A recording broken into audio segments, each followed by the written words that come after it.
Hey folks, I'm Alex Dowd. And I'm Katie Rife. On today's episode, we're talking about scary movies, or more specifically, what makes a movie scary. Does a horror film have to be terrifying to be effective? We'll get into that and what scares us personally on this very Halloween season edition of the show. Welcome to Film Club.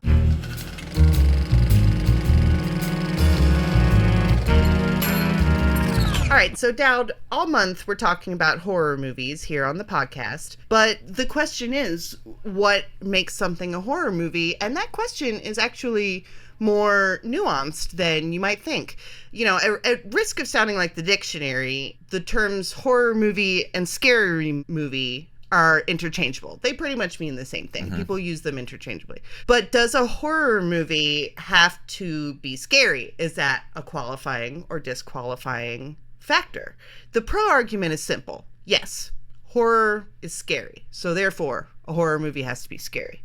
But the anti-argument is a little more complex than that. And first, what you come up against is the fact that people find different things scary, mm-hmm. and people have different tolerances for horror. For example, some of our coworkers really just don't like scary movies at all and have a very low tolerance for them. And one of our former coworkers, who I won't mention by name, she would ask us to tell her what happened in horror movies to see if she could tolerate them. So, Dowd, what's your tolerance like for horror movies? I imagine it has to be quite high because you were raised with this stuff. Yeah, it's pretty high. I've been watching horror movies since I was very young. My father has a story that I think is maybe cuter to him than it is to the people he tells it to, but okay. Where he allowed us to. I should say allowed us. It's really more forced when you're as young as we were. He basically sat us down and we watched John Landis's An American Werewolf in London.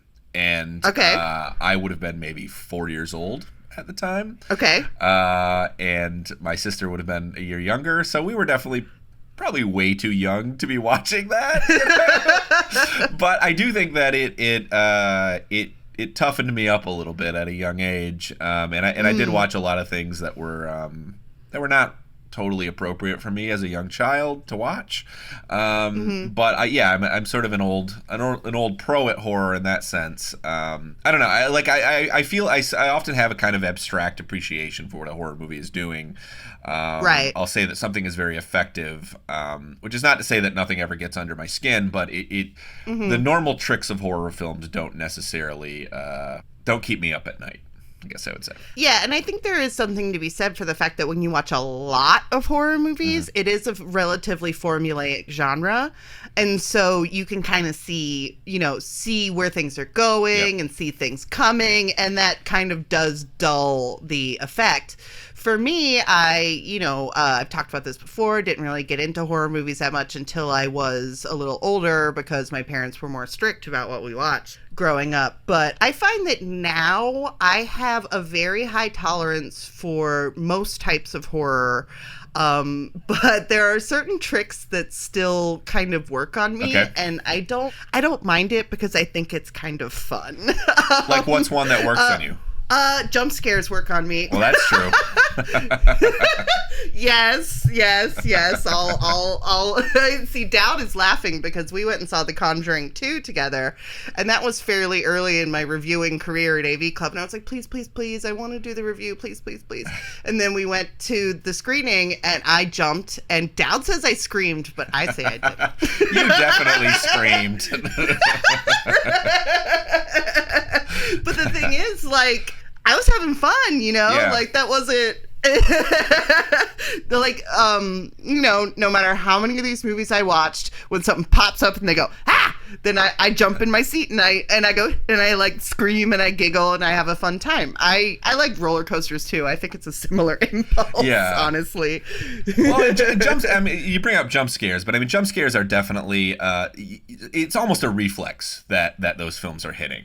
Yeah. Almost like they basically that most people, unless you have a really, really strong tolerance for a sort of shock, to the system, then they're going to get you in that respect. Whether or not that qualifies as scary is another question. I think it's almost it is almost more of an involuntary reaction to a loud sting of music or a sudden appearance in the frame of something that's not supposed to be there. I feel like when somebody's pulling off a jump scare, what they're really doing is that they're activating something sort of something in our head that is going to react to this thing no matter what. Oh, so they're just going straight for the animal part of the brain. They're not really engaging. Yeah, it's almost like a fight or flight thing. It's not the most sophisticated. I will say that people they kind of get a bad rap, but there are some really great jump scares in the history of horror movies. Yeah. Yeah, I tend to agree with the criticism that if that's all you have going on, then that's not quite enough to, make it good, basically. But I think they're fun. I don't mind them at all. Some of them will really abuse loud music. I have a bit of a pet peeve about that there are horror movies that just equate if we can make you if basically we could shock you with a sudden jump in the decibel levels, then that's good enough, and that bothers me. That annoys me a little bit, because then you are on edge in a way. I mean, it is a way of getting audiences, like you get enough of those in one film, and you start sort of instinctively waiting for the next one and being on edge about it. But I don't think that's a particularly sophisticated way to mess with an audience's nerves. Yeah, that's fair. And we'll talk more about sound in a little bit, but to kind of get back to the whole, the fact that what is scary is a very personal question. Some people are scared of stuff that other people, just don't think is scary at all. Like, for example, if you believe in the supernatural, I think that a ghost movie is a lot more likely to get to you. If you're a Catholic, a possession movie is more likely to get to you. Yep. If you're scared of clowns, the movie It is going to get to you. I personally, I find ghost movies to be the scariest out of all. Do you believe in ghosts? A little bit. I have a ghost story I'll tell you off mic sometime. Oh. Why not tell the listeners? I mean, I can if you guys want to hear my spooky story. Yeah, let's hear your ghost story. It's not even mine, it's my mom's. But which is probably why I believe in it, because I heard this when I was a kid. So the house my mom grew up in, the next door neighbor, he killed himself when she was a child. And the house his family didn't sell the house, and it kind of got overgrown. And it basically sat empty for a long time, which is a perfect recipe for a haunted house. And this is in Ohio, so it's very hilly, and there's like a hill that goes, if you're playing, with a ball or whatever, it's quite easy for the ball to go down the hill and roll right in front of the garage, which is where this man, he hung himself. Mm-hmm. And so after that, a few months after he died, my mom said that she was out in the yard, like picking up toys, and she saw her neighbor kind of wandering around on his driveway looking really confused.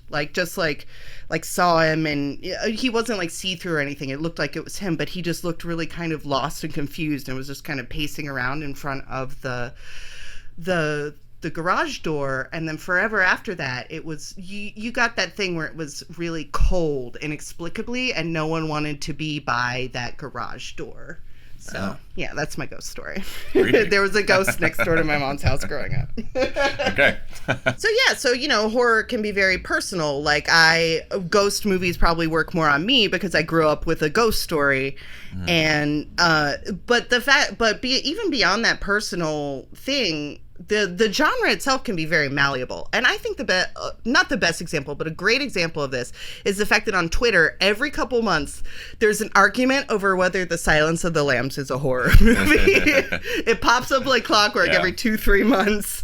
And I don't know, do you think The Silence of the Lambs is a horror movie? Bit of a tangent, but... I do. I think it's a horror movie. Yeah? I mean, I get the argument for why you could not... I mean, it's a police procedural as well.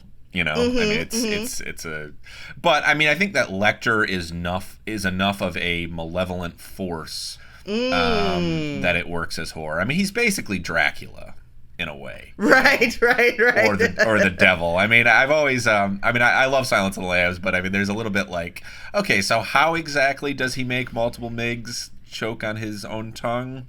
Like, does he have like he like his powers of persuasion are so intense that he can like induce physical pain on people just by talking to them.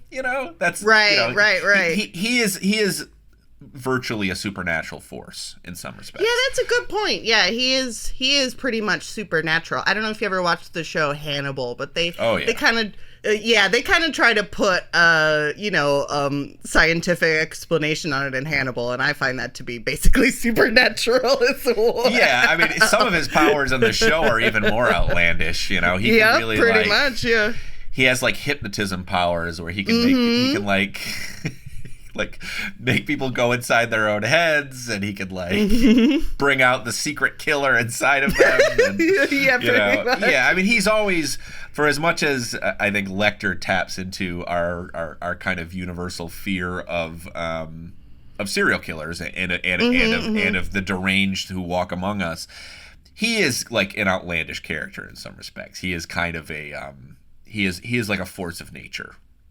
Absolutely. Yeah, the genius, the evil genius is a bit of it's practically a supernatural character. Yeah. Yep. Yeah, it's the devil, like you said. Yep. And that kind of brings to okay, so what makes a horror movie? I think personally that there's like a few different factors to come in, and one that horror movies share with thrillers, which I think is why maybe the lines can get so blurry, is suspense and shock in the classic sort of Hitchcock vein. I think is shared by both genres, and then when you add certain elements on top of it, it becomes a horror movie. I think now, to me, a good horror movie, or a good movie in general, really. Will produce some sort of psychological or even a physiological reaction like you talked about with the jump scares. And for me, a horror movie will produce a physiological response of dread, if not outright fear. And that, to me, is the sort of intangible X factor that makes something horror. Interesting. Now, I think it's a monster, personally. I've thought about this before. No, I mean, I do. I think it's a monster. I mean, and that monster doesn't have to be supernatural. Again, we're talking about Lecter is a monster. He has qualities about him that make him supernatural. I think that if the movie has a monster, it's probably horror. Now, of course, I'm sure you could probably cite films that qualify that would disprove this theory of mine. But I mean, something like Final Destination, the monster in that is the intangible process of death.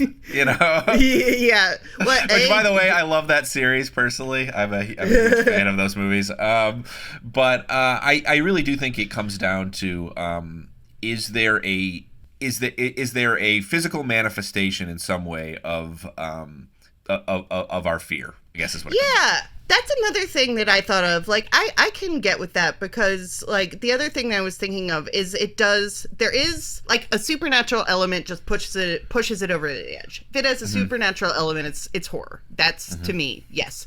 But you make a great point about human monsters, and, those are the areas where it gets a little, vague, I guess.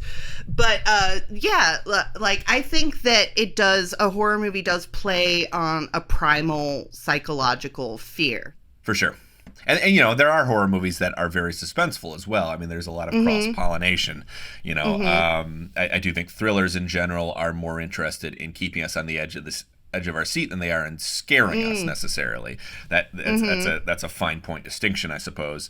And there are a lot of films that sort of ride that line, and some of the more effective ones, I think, are ones where you can't necessarily just solely qualify this as a horror film, where there's another element of it, Right. Yeah, and and also there is a type of horror film that is predicated on not knowing whether the threat is real or not. The more psychological type of horror, a lot of those films, you say, is this person mentally ill, or is there actually someone stalking them? That's a whole, practically a subgenre unto itself. It's certainly a trope. Yep, for sure. But I think that this is maybe played in a kind of heavy-handed way this late in the elevated horror cycle, but I think that the monster as metaphor for primal fear is one of the defining factors of the horror genre. Yeah, I mean, a monster is never just a monster. Exactly. Exactly. Yeah.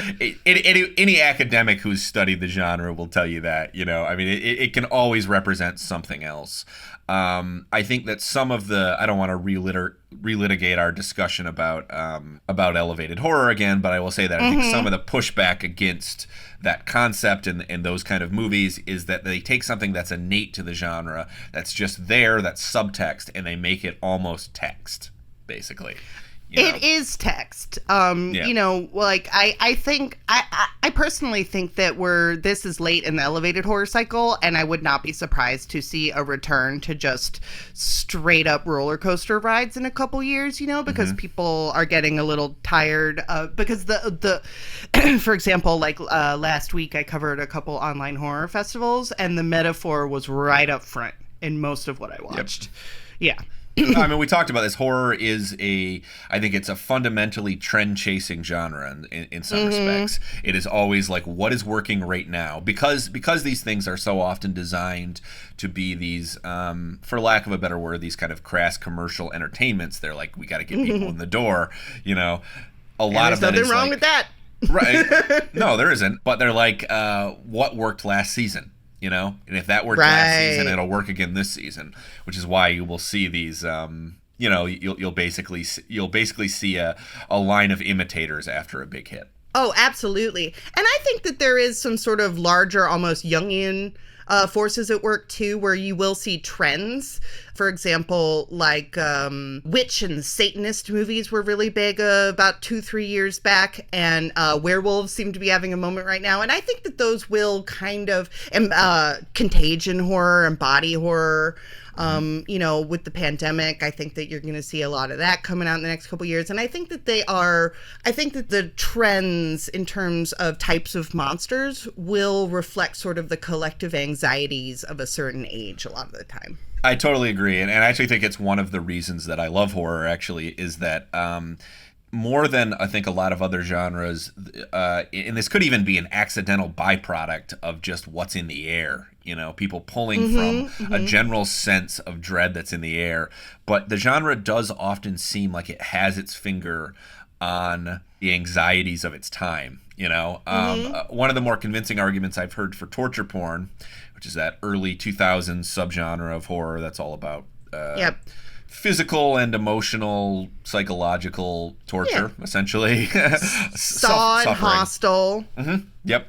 Yeah. But one of the more interesting sort of theses I've heard about that particular subgenre is that those films were a reaction to the war in Iraq. Yeah. They were a reaction to basically American foreign intervention and our torture becoming something that was suddenly in the public conversation in a very big way. Yeah, Abu Ghraib and all that kind of stuff, right? Yep. It was a few years after that you started seeing torture porn really dominating the horror genre. I think that's a very smart thesis, actually. Yeah, for sure.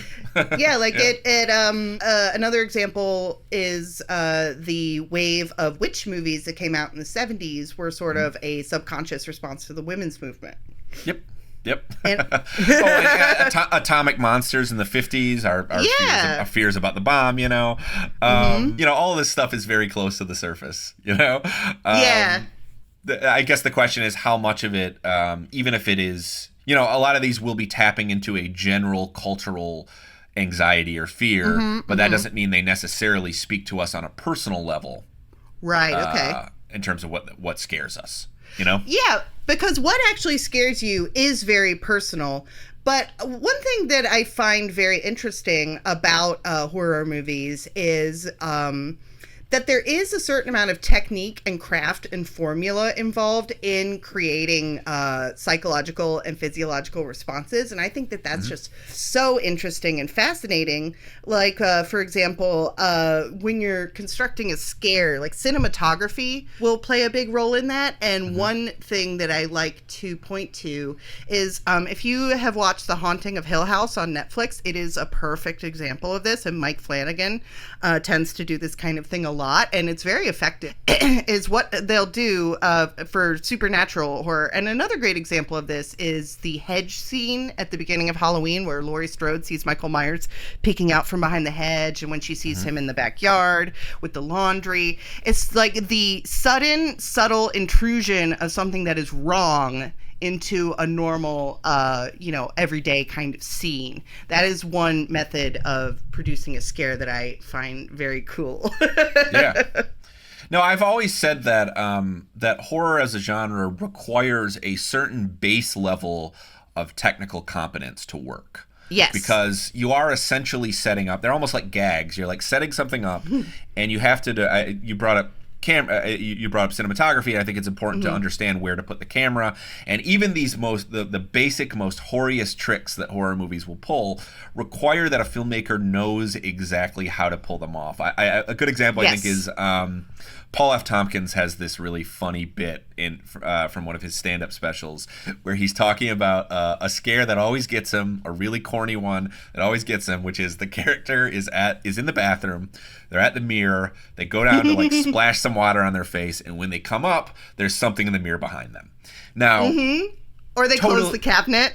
Or they close the cabinet and it's there, exactly. Now, totally cliche at this point, but in order to pull that off, you have to know how to set that shot up. Absolutely. And you have to be able to pull it off. And that might seem like a simple thing, but I think that if you've ever seen a truly incompetent horror movie, then you have a real understanding of what a horror movie that isn't even doing like the base level things that it needs to do to set up scares, what that's like. You gain a new appreciation. I always actually kind of enjoy seeing like a real D- horror movie because it really puts into context the degree to which you have to be able to you have to know what you're doing formally on at least a basic level to pull it off. Yeah, totally. And something that tends to come up a fair amount when you interview horror directors is they love to talk about the parallels between horror and comedy, and they're both very, very contingent on timing. Yep. It's a punchline thing, you know? Yeah, totally. You're like set up punchline, you know?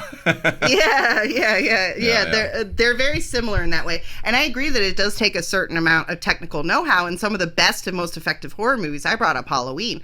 Halloween is just a wonderful example of craft, you know? It is. Yeah. I love Halloween for that reason. And I love, you want to talk about tension and release. Halloween is all about how long can we extend this period of tension before we give you the release. I've always felt like I could live in that first 40 minutes or so of Halloween forever. There's a small part of me that wishes that Michael Myers never actually got around to killing somebody, just because I love that stretch where we're just following Laurie and her friends around town, and he's just building suspense, and he's just letting the slight offness of what's going on get to us. You know, I love that segment of the film. I think the slight offness is a really great way to put it. Yeah, it's like the intrusion of the uncanny, I think, is a really important part in creating fear, you know, because that, I feel like I keep coming back to primal responses, but I think that is really important to something being actually scary. You know, it's not entirely in your control. And also that slow intrusion is part of, like, I think that I am a bit of a defender of jump scares, as you guys are finding out, because it does take technical know-how and it's fun. You know, it's a fun trick. If you had to pick the best jump scare ever, do you have a pick? I'm sorry, I'm putting you on the spot a little bit, but that's okay. I can't think of one off the top of my head. I remember that the movie Insidious had some good ones. It certainly did. James Wan is very good at the jump scare. Yeah. I would say James Wan, just in general, as the master of this. He's really, really good at it. The Conjuring movies have a lot of really great jump scares in them. It's a broader answer, but I'll say James Wan movies. There's one that sticks with me, and I'm by no means the first one to cite this scare, but it's just so well done. There's a jump scare in the movie The Exorcist 3. which I yes, I know. hot take alert. I actually think The Exorcist 3 is the best film in that series. Hey, buddy, you're not alone. It's the cult grows every year. It's really good. It's really good. And it's mostly, on a whole, it's very atmospheric to the point where they didn't even want to do the big possession scene that happens at the end of the film. That was sort of forced upon them by the studio. Did the studio say we needed to be more horror? Like, that was their idea of what horror was, I guess? The studio basically said, yeah, you need a more dramatic climax. It needs to be closer to The Exorcist, basically. Okay. Yeah. But there is one really effective jump scare in that film in a hospital, and I won't spoil it too much, but I will say that it kind of pushes to a new extreme the way that horror films will, when setting up a jump scare, sometimes prolong the period before the jump. Sort of, because we know it's coming, we're waiting for it. The film sort of employs a really long take. And so we're just sort of watching. We know that something's wrong because the camera has not cut for a very long time, and so we know that something is coming. But the film just prolongs it before delivering its scare, and I feel like it gets people every time. That, I think, for me, that is the crown jewel of the jump scare canon. You know.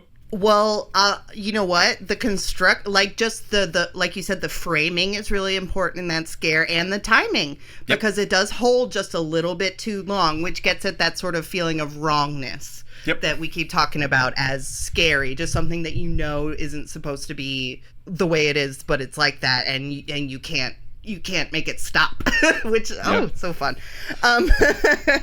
Well, so you have that, and then the other type, I think, of thing that is scary, that tends to get under my skin, is when a movie has sort of a long, simmering, slow burn of ascending atmosphere. You know, like when it starts off just a little bit creepy, but then it slowly builds to extremely creepy. Yeah, I mean, we see a lot of that these days too. I think there's a lot there, but that can be tougher to pull off than it seems, because the trick is that you can't lose the audience. You know, right. If you're going to do these slow burns, the audience. So what's going to happen is that the audience is going to. They might buy into it, but you can't bore them over that stretch. That's true. You have to keep sort of subtly increasing the tension over time. And the thing is that the payoff, unless your building of the tension is so strong that it almost doesn't matter that whether the payoff works or not, if it's not a strong payoff, audiences are going to sometimes be pissed at you. You know? Oh, totally. Yeah, they'll feel cheated. You know, if there's just all this slow burn, but it never catches fire, so to speak. You know, some of the best slow burn movies will have a big shock scene at the end. I guess the money shot, I suppose, of the whole thing. And that makes me think of the movie The Changeling with George C. Scott, which is, very atmospheric film, but it does build to a shocking scene at the end. Another good example would be House of the Devil, Ty West's film. Yes, which is like all atmosphere and all suspense and all just like waiting for something to happen. And I really think the danger of it is that you create in the audience's mind an expectation, and what we imagine in our mind might be coming at the end of that hallway behind that closed door is always going to be scarier than what you really give us. With a few exceptions, you know. I mean, because that's a film, I like that film quite a lot, but that's one where the payoff does not live up to the build. Oh, you don't think so? No, I mean, I like the payoff fine, but no. I mean, I think that it's so expertly dread-inducing, that long stretch of just waiting for something to happen, that it almost, I mean, it kind of backs itself into a corner, honestly, because at a certain point, you have to show us the thing that's, and actually, we're right now we're planning for something called Horrors Week that's going to be on the AV Club in a couple weeks, and for one of the features, I've been rewatching the Showtime original series Masters of Horror from early 2000s. It basically was a bunch of like name horror directors were given a modest budget and said, you have 1 hour, and the series is basically it's a number of like hour-long horror features, basically, that played on television. And one of the better ones is John Carpenter's entry, Halloween director John Carpenter, of course. His first entry, Cigarette Burns. And the whole plot of the episode is there's basically this infamous movie that was so awful and terrifying that it drove the audience mad, and the whole movie is about looking for this film. It's a great premise, and says a lot about there's a lot of commentary in it about the power of film, and it's really catnip for horror buffs, I think. But it does, I will say, even though it's one of the best episodes of the series, and I quite like it, it does back itself into a corner as well, because at a certain point we have to see at least a little bit of the film. The audience is going to feel cheated if we don't see a little bit. And it ends up looking kind of like a Marilyn Manson video or something, you know? Oh, no! So it's like... I think the ultimate point is that it's not so hard to get audiences' imaginations running. Living up to what we're conjuring in our brains can sometimes be pretty difficult. Yeah, I mean, Alfred Hitchcock's whole thing was based around, and a lot of older horror films are kind of based around the idea of it's better if you don't show the monster, because then people will fill in the blanks in their mind. And, you know, and if you do it wrong, we were talking about the connection between horror and comedy and timing. When you do horror incorrectly, a lot of times you'll produce laughter. Instead, people just start laughing if it's as instinctive, I think, as a jump scare making us jump, is that when something is playing for a scare and is not working, people will laugh. Yeah. If your monster looks stupid, especially after building that monster up, something in the audience brain is like, there's this. It's almost a tension relief thing, but it's a deflation because the audience is like, I've been waiting for this monster, and then we see it and it looks stupid. I think that there's just an instinctual desire to laugh at that. Yeah, and I do feel a little bad for someone who makes, their DIY low budget horror movie and it just turns out ridiculous because they couldn't afford a good monster. But there are certain tricks you can do, talk about technique and craft. Learn from Jaws. Yeah. I mean, Spielberg, very famously, his animatronic shark did not work. So he had to, there were going to be a lot of, supposedly early in production, there was talk of seeing a lot more of the shark. But the shark was malfunctioning constantly. So he had to work around that so we don't see it as much. And what that does is that it creates the impression of something scary in our mind. And when the shark is not on camera, we are still aware of its presence. Its absence becomes this, it's almost a structural absence in the film where, like, okay, so this thing is not on screen, but we know that eventually it is going to kill somebody again. And the fact that it's been quiet for a while becomes this thing that only increases the suspense. More filmmakers, I think, could learn from that. Yeah. So when we talk about technique and needing good technique in order to pull off a scare, it isn't always about, we're not even always talking about something that has this huge production budget or something where they're throwing a lot of money at it. And it's not even, we don't even always talk about a film that has extremely complicated technique, like long, elegant tracking shots or something. Sometimes it's just a matter of understanding the way that you can use formal devices to freak audiences out. Yeah. For me, a great example of that is the Paranormal Activity films. And I guess especially maybe the first one. But I think they're doing something that's actually a little bit sophisticated with the way that we respond to them. The films, if you haven't seen them, are about the first one, anyways, about this couple that is concerned that their house in California is being haunted, and they set up a camera to try to catch the titular paranormal activity in action. And what the film does is it keeps returning to this same static shot. The camera is set up at basically in one corner of the room. The camera is facing the bed with them sleeping, and there's an open doorway basically that leads down a hallway, and we get that same composition over and over and over again. So it's just like, and like we get this ticker. It's just like night 1, night 9, night 12, etc. And I think that what the film is doing is it's basically creating this strategy of repetition and escalation.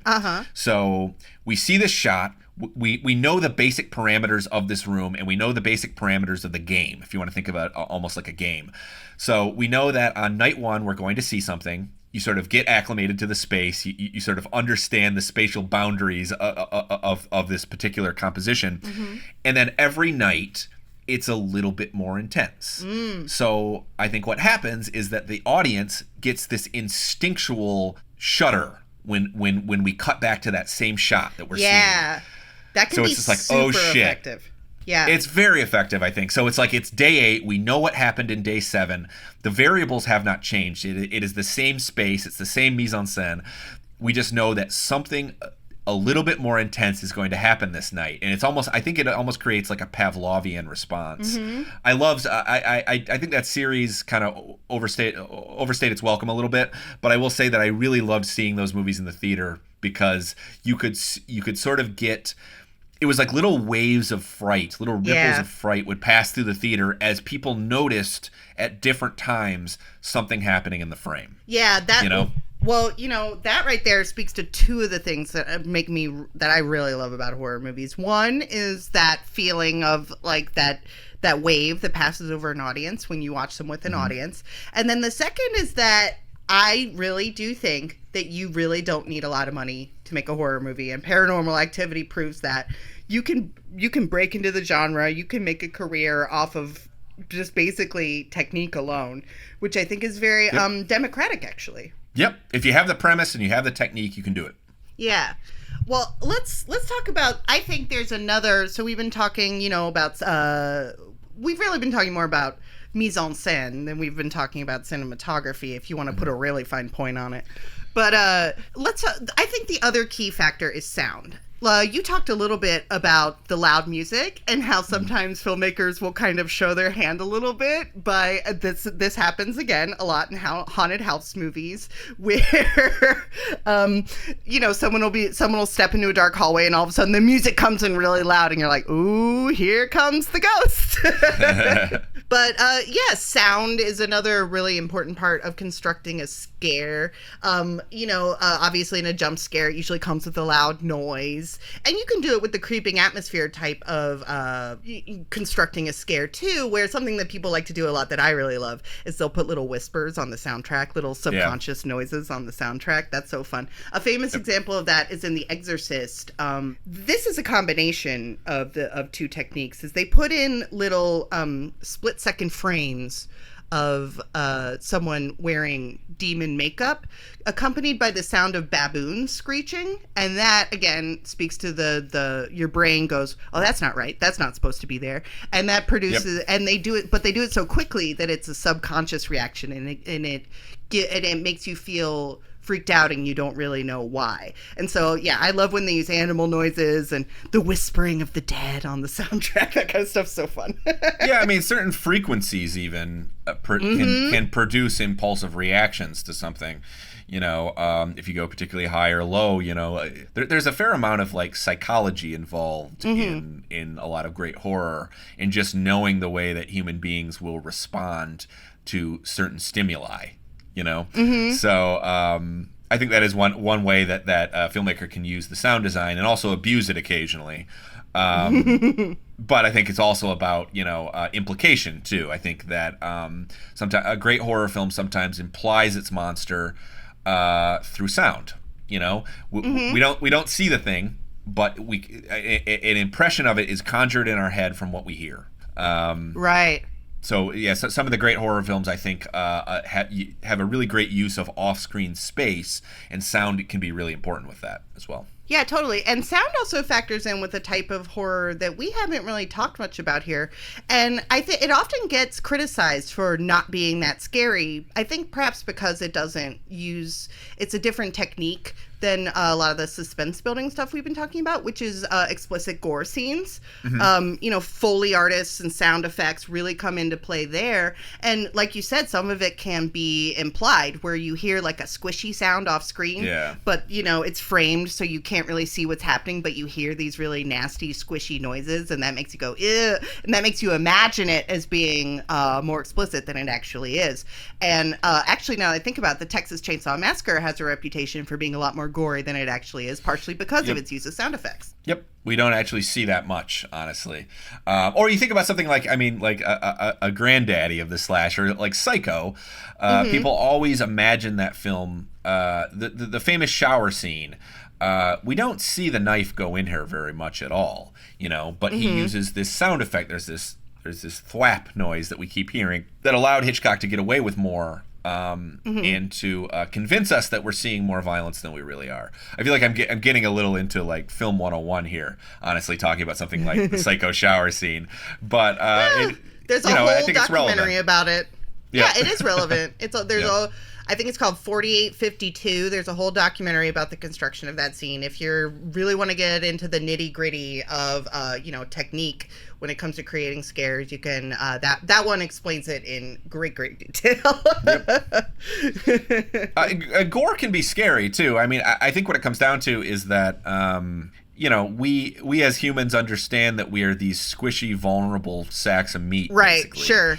And the right application of graphic violence and of gore can really enhance that recognition in ourselves of how easy it would be to be horribly mangled or maimed. Yeah. I mean, I feel like in general, extreme gore cinema tends to. I don't want to generalize too much, but my reaction to it is generally more of a it's either revulsion, which is a little different than fear, obviously, or you're kind of hooting and hollering a little bit with how far they're willing to go. The audacity of the gore. That's those twin responses like we were just talking about, only one could argue that with gore, it's effective if everybody laughs and hoot and hollers because because of the audacity of it sometimes, Yeah, for sure. And one thing I like about, I just love whenever I'm watching a gore scene thinking about a guy, in his backyard, like smashing watermelons and cutting through pork butts with a chainsaw and stuff like that to make the noises. It's just so fun. Yeah, thinking about the technique is fun for sure. Yeah, absolutely. Okay, so we've been talking in kind of abstract terms, and we have given a lot of examples of famous scares so far throughout the podcast. But I want to know, Dowd, not much scares you. What movie actually does freak you out? Okay. Again, there's a lot that kind of abstractly freak me out, or I'm like, oh, that's very effective, I mean, like, I still think that if you ask me point blank, what's the scariest movie ever made, objectively, I might say the Texas Chainsaw Massacre. Okay. Just because I think it's so effective in what it's doing, and especially the last 30 of that film just feels like a plummet into pure madness. Absolutely. Like, it just does not. It's just so wrong. In a lot of ways, it just does not operate the way that we are used to horror movies operating, even today, where it's almost like the film just abandons any sense of normal structure. We are just watching a character endure terror, and it's infectious. But that's my objective answer. But what you're really asking is a very there's a subjective question. I want the subjective answer, yes. I'll give you two. You two. One of them is I have a bug phobia. Okay. I hate cockroaches. They freak me out, and I hate them. Please don't exploit this internet. Well, you should definitely not get into... I'm assuming you have not watched a lot of Indonesian or Hong Kong horror movies, like Southeast Asian horror movies in general, because they really play up the roaches. Vomiting bugs is a very common trope in those movies. Yeah. Well, so anytime there's a prominent roach scene in a movie, I'm squirming. I'm squirming in my seat. And so there's a long sequence at the end of George Romero's Creepshow, which seminal horror anthology film, one of my favorites, honestly. I think it's great. But the final segment of that is about this rich man whose penthouse apartment is invaded after a blackout by like thousands of cockroaches, and I have a physical reaction to watching that. Like, I saw it on the big screen a few years ago, probably 10 years ago or something. I went and saw it at the Music Box. They were showing it at midnight or something, and it's like scarring for me. Did you have to get up? Did you have to get up and leave? No, I made myself keep watching because I guess because I'm a masochist. But I was like, I have to do this. This is what this is for. Right. You're like, this is good filmmaking, technically. Exactly. So that bugs me. But gun to my head, I think there is one sequence that I would consider to be the scariest scene in all of movies, and it is in Mulholland Drive. It is a scene where a character is describing.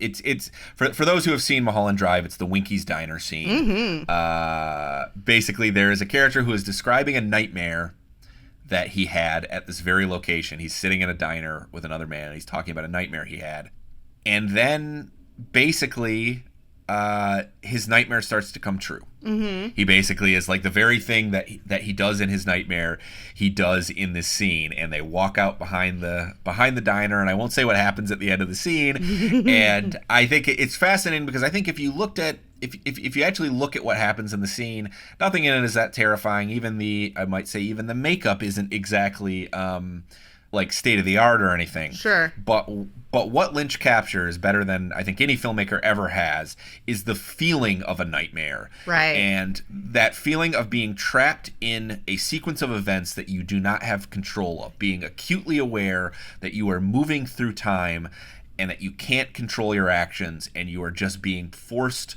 It's also this element of inevitability in it. Like, he knows what he's going to see. He has told us what he's going to see. And the fact that he still sees it it just creates this, it's such a primal, terrifying scene. I remember watching it one time. I was at work years ago. I was sitting in front of a computer, and I watched it on a tiny computer with little tinny speakers, like computer speakers, and I was still sweating bullets watching it. It's just such a terrifying scene in terms of getting the illogic and the dread of a nightmare on screen. Oh yeah, and I think that's really great the way you described that. That feeling of inevitability and not being in control, like knowing that something is going to happen but you can't stop it. That is a very like another primal feeling, and that speaks to. You know, there's kind of a psychological basis for that, too, because some people experience night terrors, which is something that happens where you are half asleep and half awake and you can't move your body, but you see all these sort of often very terrifying hallucinations of people with red eyes at the foot of your bed. So scary. Yeah. Can I say, side note, I remember seeing the movie The Nightmare, that documentary that's about night terrors and sleep paralysis, and I saw it at a midnight screening, I believe at Sundance, and there is this moment in the film where one of the interview subjects says that that sleep paralysis is suggestive, and that sometimes people learn about it and then they get it, and I know, and then you could hear this collective murmur of unease through the whole theater as people are like, wait a minute, am I gonna get it from watching this movie? Yes, exactly. Oh no, do I have sleep? And scary. You're right, it's not called night terrors, it's called sleep paralysis. Night terrors is something else entirely. Sorry. Correction. Yep. Yeah, no, sleep paralysis is what we're talking about. Okay, so what's your pick then? Okay, so for me, I think the scariest movie, like I said, for me, ghosts are the thing that really get to me because I sort of half-assed believe in them. And to me, there's a few different examples within this subgenre. Objectively, I think the scariest movie I've ever seen is Pulse, the Kiyoshi Kurosawa movie. It's a Japanese movie from the early 2000s that is it's basically about ghosts over the internet. And there is some that film succeeds. It is an example of sustained atmosphere that builds in a way that keeps you engaged. It's very effective in that way. The technique is great. But also there are some scenes in that film. There's one that I don't think I'll ever get out of my mind, which is there's a scene, it's like the basement of an apartment building. It's just concrete. It's a regular boring room. And then all of a sudden in the corner, there's this woman, and she doesn't seem to have a face, and she's moving in this like weird, unnatural, twitching way, and she just appears and disappears, and it's one of the most unnerving things I've ever seen in my life. I would never, if I saw that in real life, I would never get over it. I would never get over that. And even the movie, like sometimes I just think about it, like I get a shiver just talking about it. Yep. And another film that actually I pride myself on having a pretty high tolerance for scares too, but one movie that I actually had to turn it off, I think part of this speaks to that a lot of it depends on where you're at. Like if I had been in a room with the lights on with a bunch of people, it might not have worked the same. But it was completely dark. I had turned off all the lights in my apartment, and I was by myself, and I started watching the Blair Witch Project, and I got so scared I had to turn it off. Wow. Yeah, no, I had to turn it off and then like go and sit in bed and be like, well, shit, that was a bad idea. Because it was like midnight too. It was late at night. What about it do you think got to you? I think that film is a great example of, well, there's a few different things going on there. I think part of it is that film is, in my opinion, the best found footage horror movie ever made.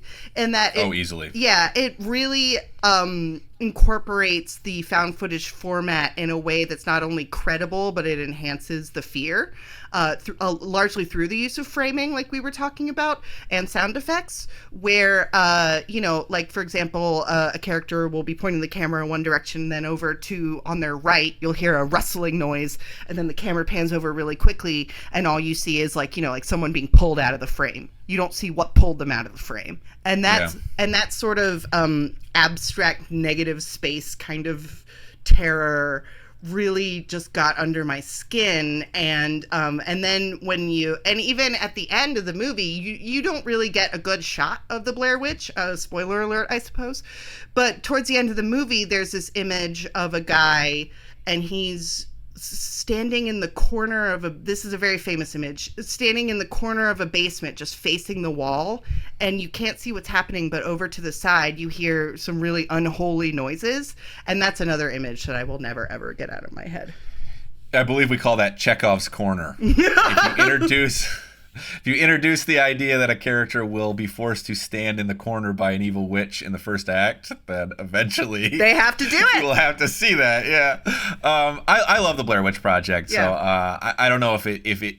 I don't think my reaction to it is quite as primal as yours, but I think that a big part of the reason that it works so well is that it does not play like a normal movie. No. Like the thing that none of its found footage offspring have gotten quite right is that all of them ultimately end up feeling like movies that have been shot in this faux amateurish way. Mm-hmm. They have this structure that feels like a normal movie. We're getting these different dramatic beats. They're all very written in a sense. The Blair Witch Project feels like something that's genuinely been found. Yes, yes, it genuinely does feel.